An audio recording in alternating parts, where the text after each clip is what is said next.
Dokter Tanaman.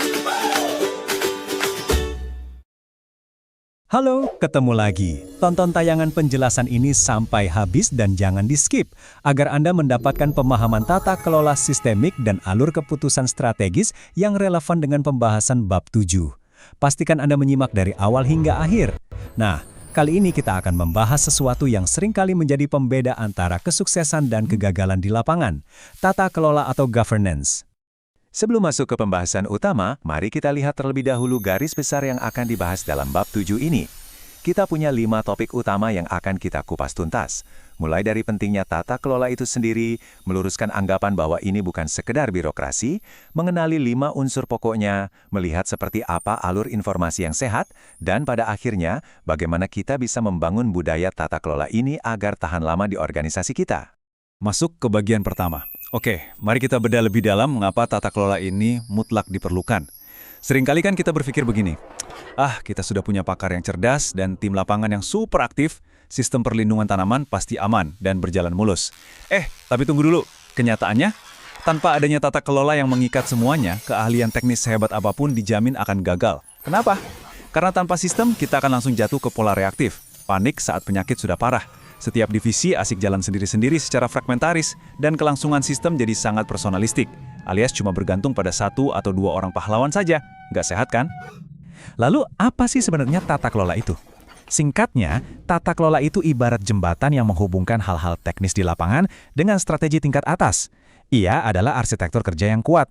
Tata kelola ini yang mengatur secara spesifik siapa mengerjakan apa, kemana informasi harus mengalir, di mana keputusan diketuk, siapa yang bertanggung jawab, dan gimana caranya kita belajar dari pengalaman.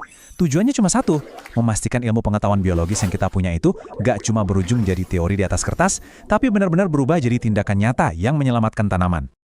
Sekarang di bagian kedua. Jujur saja, pasti banyak dari Anda yang langsung mengerutkan dahi dengar kata tata kelola dan mikir, aduh ini pasti birokrasi lamban, isi form tebel-tebel, dan rapat yang bertele-tele. Nah, buang jauh-jauh pikiran itu. Itu kesalahpahaman yang sangat umum. Tata kelola yang sehat itu murni tentang menghadirkan kejernihan proses, bukan kerumitan. Ia justru menyederhanakan kekacauan karena semua orang jadi tahu persis arahnya kemana. Nggak ada lagi tuh cerita pekerjaan yang tumpang tindih atau saling lempar tanggung jawab di lapangan. Nah, yang benar-benar menarik dari slide ini adalah kontras yang sangat nyata di antara kedua sistem tersebut. Coba Anda bayangkan sebuah kebun tanpa tata kelola. Tiap kali ada penyakit baru muncul, semua orang panik dan mulai rapat dari titik nol lagi. Rekomendasi obat dari tahun lalu entah kemana, dan kita mengulangi kesalahan yang sama terus-menerus. Sangat buang-buang energi. Sekarang, bandingkan dengan sistem yang punya tata kelola terstruktur. Kita nggak perlu mulai dari nol. Data masa lalu langsung ditarik, rekam jejak dievaluasi, dan keputusan hari ini dibuat berdasarkan histori yang ada.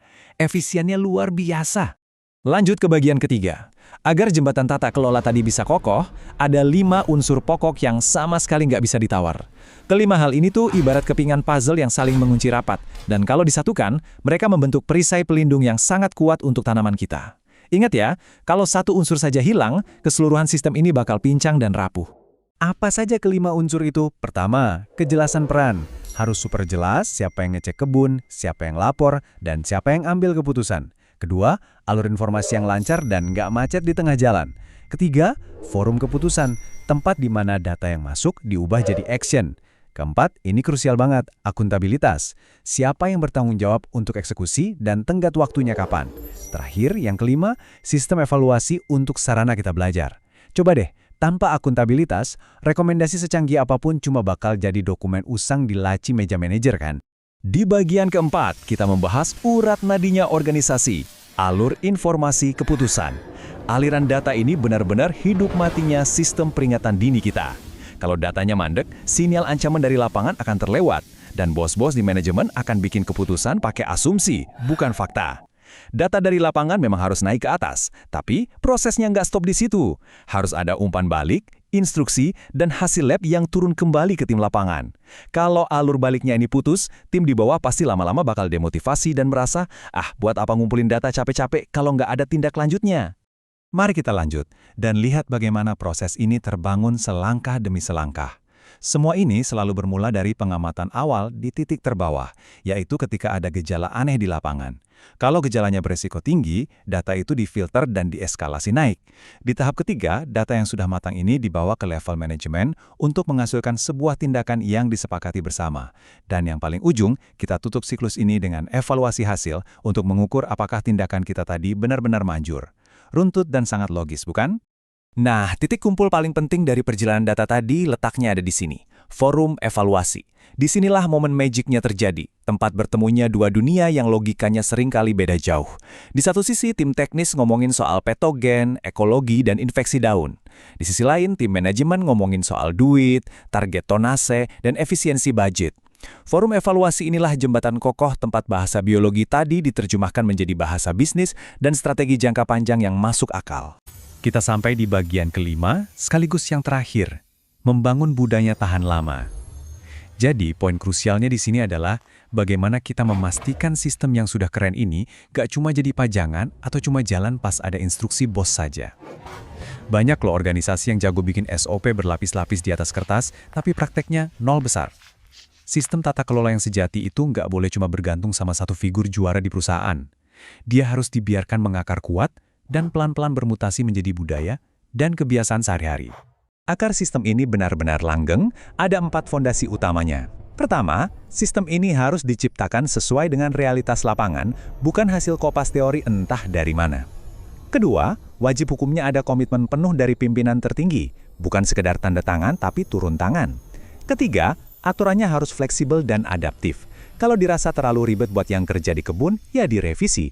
Dan keempat, seiring berjalannya waktu, semua paksaan aturan ini pada akhirnya akan melebur menjadi sebuah kebiasaan baru yang bernafas secara alami di dalam organisasi. Sebagai penutup, ingatlah ini. Tata kelola yang baik itu punya satu tujuan pamungkas. Ia mengubah pengetahuan per individu yang rapuh dan bisa hilang saat orangnya resign menjadi sebuah memori kelembagaan yang abadi.